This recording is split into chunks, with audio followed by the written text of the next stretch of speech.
সম্মানিত উপস্থিতি, সময় খুবই সংক্ষেপ, এই জন্য ভূমিকা ছাড়া আলোচনা হবে। আমি কোরআনুল কারীম থেকে সূরা লোকমানের 13 নম্বর আয়াত তেলাওয়াত করেছি, 17 নম্বর আয়াত তেলাওয়াত করেছি। এই আয়াতের মধ্যে আল্লাহ তাআলা বলেন, হযরত লোকমান হাকিম রাহমাতুল্লাহ আলাইহি তার সন্তানকে 9টা উপাধি দিয়েছিলেন। যারা বলেন কয়টা? হযরত লোকমান হাকিম রাহমাতুল্লাহ আলাইহি তার কলিজার টুকরো সন্তানকে কি উপদেশ দিলেন কোরআনুল কারীমের মধ্যে?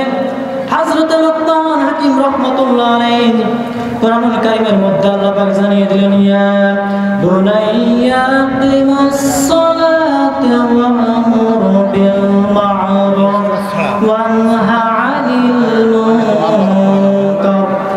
তাফসীরে ফাতুল মাজিদ থেকে বলছি, মুফাসসির কেরামরা বলেন হযরত লোকমান হাকিম রাহমাতুল্লাহ আলাইহি তার সন্তানকে নসিহত করে গিয়েছিলেন 9টা। যারা বলেন কয়টা? হযরত লোকমান হাকিম রাহমাতুল্লাহ আলাইহি তার সন্তানকে 9টা নসিহত করলেন। 1 নাম্বার নসিহত হলো, ও আমার কলিজার টুকরো সন্তান, তোমাকে আমি 1 নাম্বার নসিহত করলাম, তুমি আল্লাহর সাথে শিরিক করো না। কি করো না? আল্লাহ তাআলা কোরআনুল কারীমের মধ্যে বলেন, وَإِذْ قَالَ لُقْمَانُ لِأَبِيهِ وَهُوَ يَدْعُوهُ يَا بُنَيَّ لَا تُشْرِكْ بِاللَّهِ إِنَّ الشِّرْكَ لَظُلْمٌ عَظِيمٌ। আল্লাহু আকবার বলেন। আল্লাহ তাআলা বলেন, হযরত লোকমান হাকিম রাহমাতুল্লাহ আলাইহি তার কলিজার টুকরোকে সন্তানকে 1 নম্বর নসিহত করে জানিয়ে দিলেন, হে আমার কলিজার টুকরো সন্তান, তুমি যাই করো তাই করো, তুমি যেন আল্লাহর সাথে শিরিক করো না। কি করো না? আল্লাহর সাথে শিরিক করো না। কারণ ইন্না শিরকা যুলমুন আযীম, নিশ্চয় শিরিক হলো সবচাইতে বড় অপরাধ।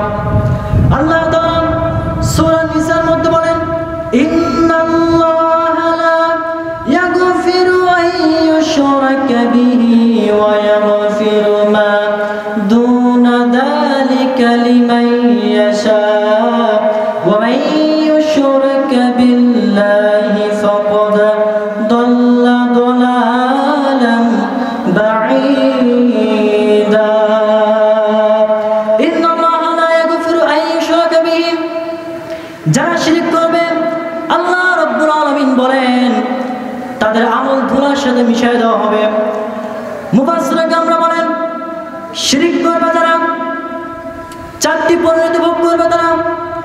1 নাম্বার পরিণতি হলো, বিগত দিনে আপনি যত আমল করেছেন সকল আমল নষ্ট হয়ে যাবে, বরবাদ হয়ে যাবে।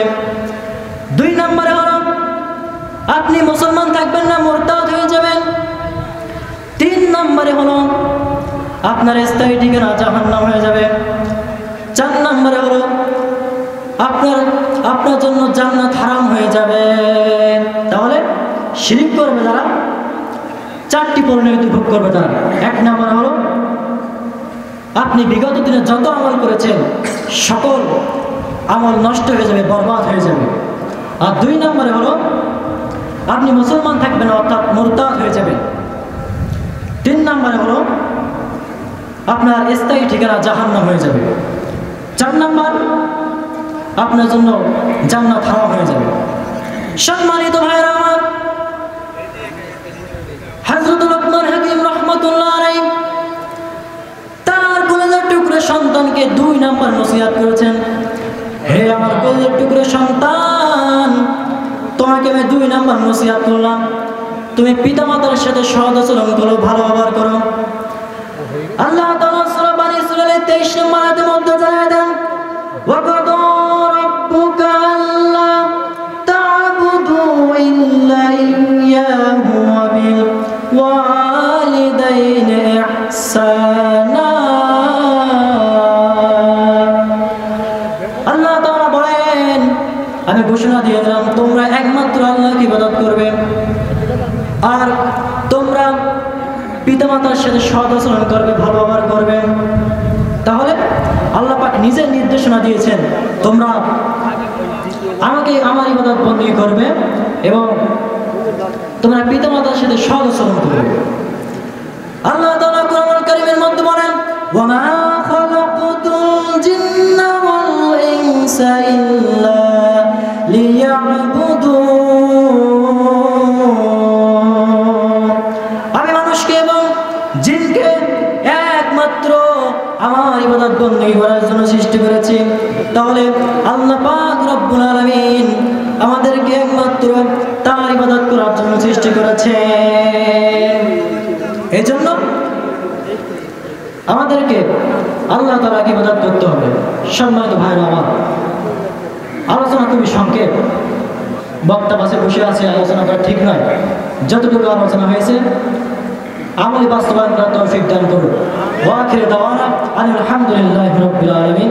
আসসালামু আলাইকুম ওয়া রাহমাতুল্লাহি ওয়া বারাকাতুহু।